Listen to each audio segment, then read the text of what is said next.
sir. How are you doing today? I cannot complain. I'm up and moving. It's a new year, Hmm. um, and I think under the circumstances, with what's about to happen in a couple of weeks, I'm very excited. I've been waiting for a while for Yeah. this film to be released, so I'm quite happy. When you get to play a character who, when Isaiah Bradley was included in Falcon and the Winter Soldier, I got really excited because I'm a comic nerd, as I have some of my stuff behind me. That's my work stuff. Some, I that's have a great, lot Rachel. more. I have a lot more in my room. This is my nice work background. But Okay. I'm a big comic nerd, and so the minute that that show is coming out, all of the theories, like I had theories about all those super soldiers, I had theories about this, but then me and my friend both geeked out when Isaiah Bradley got included. So like they're actually doing it. That's really cool. And now we get to see that expanded even further in this movie. For you as an actor, when you get a role in something like Falcon and the Winter Soldier, do you have those hopes that eventually you'll get to come back to it? Or are you just excited every time they're like, hey, we want to use Isaiah for this one thing real quick? Yes, I am excited. I was excited in the first place. I was not a comic nerd, so I had no real notion of who Isaiah was. I was really so I got truth when I learned that I was going to do the role. Um, and reading that, I just felt that I felt two things. One, that I had underestimated comic books for my entire life because it was prohibited by my parents. I was not allowed to read comic books. It was and no aspersions, but it was considered, trashy Yeah. and not serious and not literature and not art. Um, and none of those things are true. It encompasses probably everything that a novel can do, Mm-hmm. and in some ways it goes beyond that in terms of allowing um, uh, visuals to augment what a text can say and expand on what a text can say. Also, it opens literature up to many more people.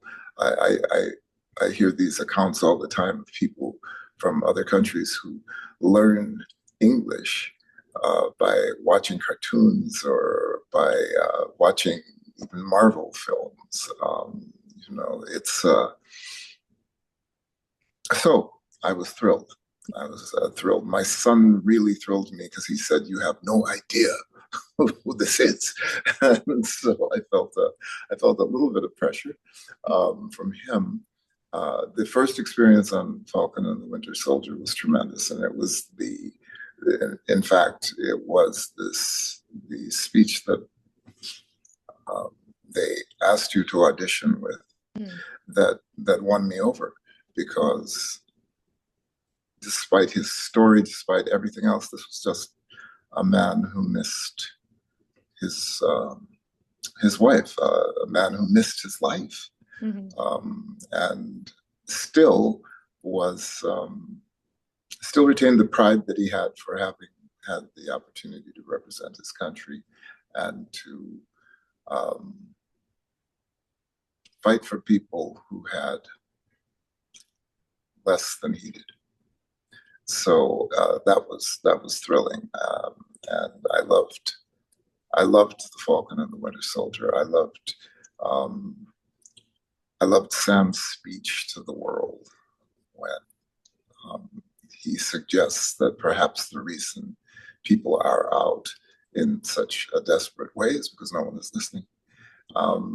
And the idea of someone who's interested in the social order from the standpoint of making it an even and making us all feel responsible for one another. I thought that was I thought that was brilliant. So being a part of that made me very happy. And then when they invited me to come back, I was also very thrilled. And you understand, Rachel, so much of this happens um, in a vast pool of ignorance for me because I don't know what's coming. Mm. I don't know what's happening. And even once it's happened, I'm not sure what it will look like when it actually happens. So, to the degree, I guess, to which I think that represents the way I move around in my world, I feel like I'm very much like Isaiah. He had a certain set of expectations, Mhm. um, hopes, aspirations. Uh, Life flipped him around quite a bit. And the fact that he is courageous enough to try and stay in the world, stay in the world with his heart intact and with his eyes still fixed on love. I think having been deprived of his wife and his daughter Mm. for so long in his life um, has given him, of course, a sense of tremendous loss. But it's some place where he can go, where he knows he once lived with hope. And if that place is still alive in him, that means he still has hope. Um, those are the people who I think are truly, truly courageous, not the people who never feel fear, not the people who move forward because they know they have an array of powers which should protect them and help them protect others, but the people who are at effect, who literally are moving forward knowing that they're scared out of their mind, but that they have no choice but to move forward. You know, that that and being there for something more than just yourself, I think that characterizes Isaiah for me. So um, we'll see what happens. I, like everyone else, I'm really looking forward to seeing what they do with it. But I must tell you, this Marvel enterprise, they do it on purpose. They Mhm. they pay attention, and they do it on purpose. And I think in that way, I think there's a kind of power and a kind of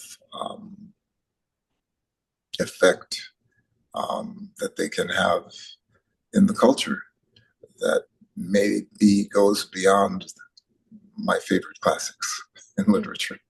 Yeah.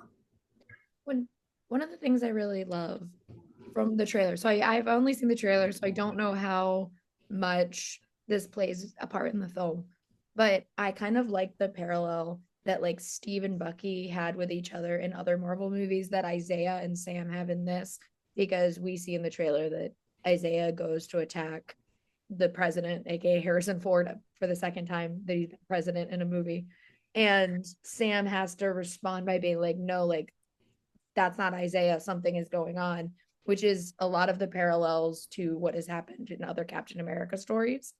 And I think it's really interesting to see Sam get to have that on, but it's on a, I would say, even more emotional level than what has come previously, because the reason Sam took the shield was because he was listening to Isaiah, what Isaiah said about it.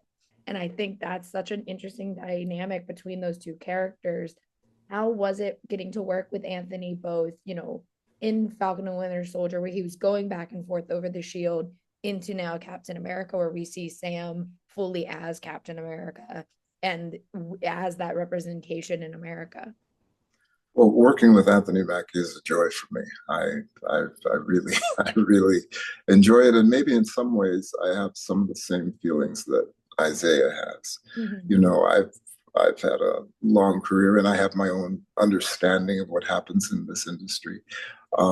Anthony has come a generation or two generations, perhaps, after me, and he views and operates in the world in uh, in a way that uh, uh, makes me proud because it was very very different for me, as I'm sure it was very different for those actors before me who came into a situation that was not necessarily prepared for them, and had to make their way. I think Isaiah does not yet quite understand how Sam has the kind of agency and hubris that he has, and belief and faith not only in his own capabilities, but faith in the population, faith in the people.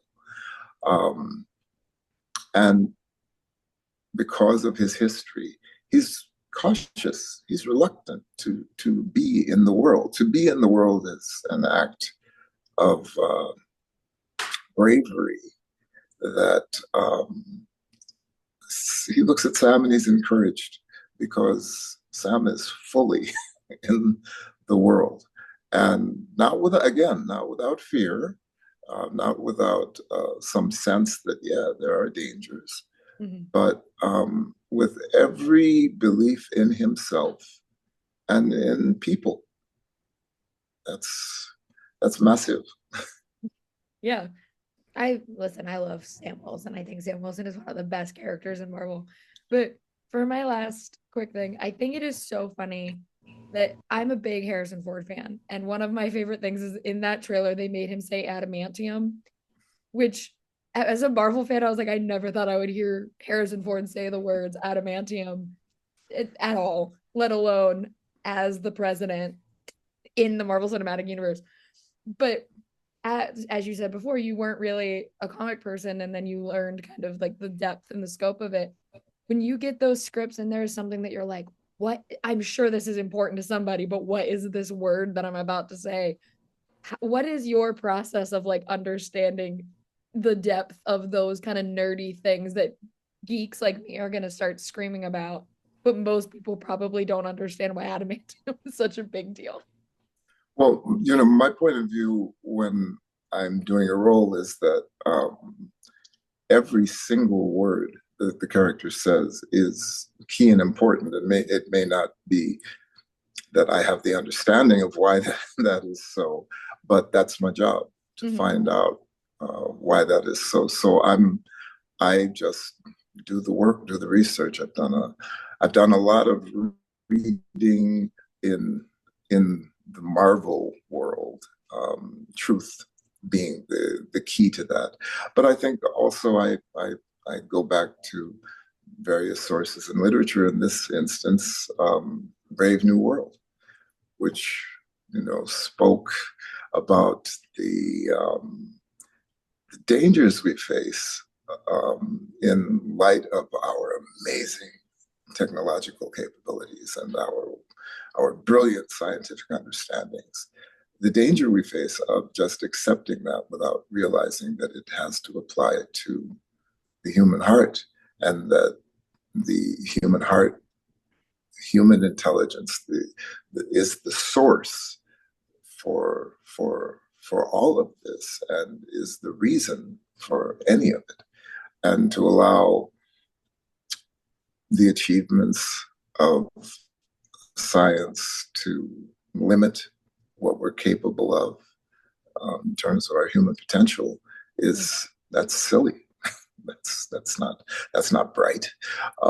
So I think there is an element of that within a Captain America who comes from social work, Mm-hmm. whose interest is in the well-being of the population.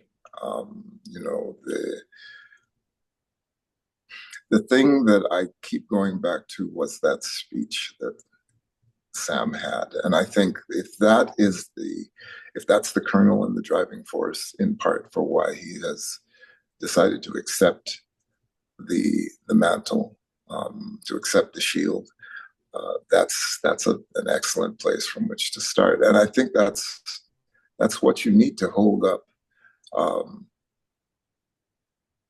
a legacy that is that weighty. Mm-hmm.